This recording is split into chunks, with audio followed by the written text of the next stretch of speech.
Ese wari uzi neza yuko ujya ushyira video imwe kuri YouTube buri cyumweru umwaka waza ufite video 52 kuri YouTube? Ese none uramutse ushyiraho video ebyiri buri cyumweru waza ufite video zingahe? Ni video 104. Ni nyinshi cyane. Murakaza neza none kuri YouTube channel niba uje hano bwa mbere, amazina yanjye nitwa Chris aka the IT guy. Turakomeza na rya somo rya YouTube twatangiye ku bantu bagiye bari ama video yatambutse.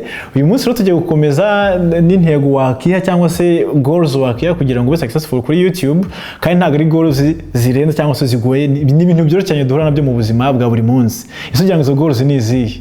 Goal ya mbere rero twarayikoze. Goal ya mbere ugomba kwiha ni ugushyira video ya mbere kuri YouTube channel. Niyo umaze gushyira video ya mbere kuri YouTube channel, ubu wamaze gutinyuka no kuvuga uti se bone ibyo ndi gukora ni ibiki? Se rero namaze kugera kuri platform. Iyo niyo ntego ya mbere wakiha. Akanya niba ugeze ahanga utarakiraho video ya mbere, shaka uburyo washyiraho video ya mbere, ko niyo ntego ya mbere wakiha kugira ngo ugire ubashe kuba successful kuri YouTube, cyangwa se ubashe kuba wakinjira mu rugendo rukuganisha mu kuba successful. Intego ya kabiri rero nayo ntago igoye, n'ubundi turacyari ku mubare rimwe.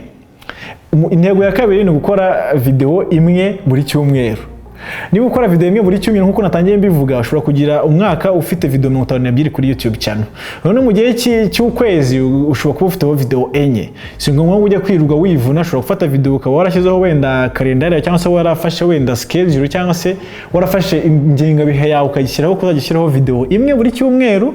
Si ngombwa ngiba ari video irenze, ariko ushobora kuba wayishyiraho ku nshuro zigenda zisubiramo kugira ngo abantu bazamenye ngo uyu munsi wenda Chris uploadinga buri wa gatandatu cyangwa se uploadinga wenda buri wa gatanu cyangwa se buri cyumweru, bikaba ari ibintu bihoraho buri gihe. Intego ya gatatu rero nayo ya nyuma ni ukugerageza gukora video nziza imwe ku cyumweru. Niba mvuze rero gukora video nziza imwe buri cyumweru, handi machaka kuvuga ngo ni video ntubu wa planning, ugafata umwanya kuvuga ati none ngiye gufata ino video, wagize idea ugafata ya idea ukagenda ukayandika, umara kuyandika ugakora script imeze neza, umara gukora script imeze neza ukagenda ukayifilima neza, umara kuyifilima ukanaeditinga, ukanahereza n'ibindi bintu byinshi byaye bitandukanye video ibikeneye tuzagenda turebera mu video ari imbere. None iyo video nziza imwe ukayishyira kuri YouTube buri cyumweru. Bishobora kuba byakugora wenda ko wakora video nziza imwe buri cyumweru, ariko ushobora kuba wagerageza mu bishoboka byose, ukajya ufata umwanya ugaplaninga video yawe neza, ukayiplaninga uko bigomba, ugakora script neza, wamara gukora script ukaza ukayifilima neza, ukagerageza gushaka ishusho ryiza cyangwa se n'ijwi ryiza, wamara kubikora ntukajye gukoramo ibintu bitameze neza, ukaba wakora ya video noneho iri perfect. Imaze gukora video iri perfect noneho nayo tuyishyira hehe kuri YouTube buri cyumweru.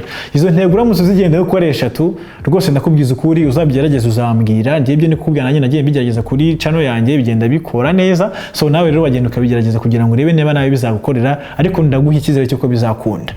Bo rero ntabwo navuga byinshi cyane, ndagira ngo tugane ku musozo w'ino video. Niba wayikunze yujye tushyiraho like gutya, kandi none niba ari ikintu wifuza kumbaza muri comment hari bagenda ukambaza muri comments, kandi niba uje hano bwa mbere ukaba utarakora subscribe kandi ukaba wifuza kubona ama video yanjye ku gihe, itugenda ukanikana ku mutuku hitwa subscribe, numara kugakanda ukana ukazogera kugira ngo nikiro video uzajye tuyibona. Reka dukomeze rero n'izindi video, mwakoze kwireba cyane. Ciao.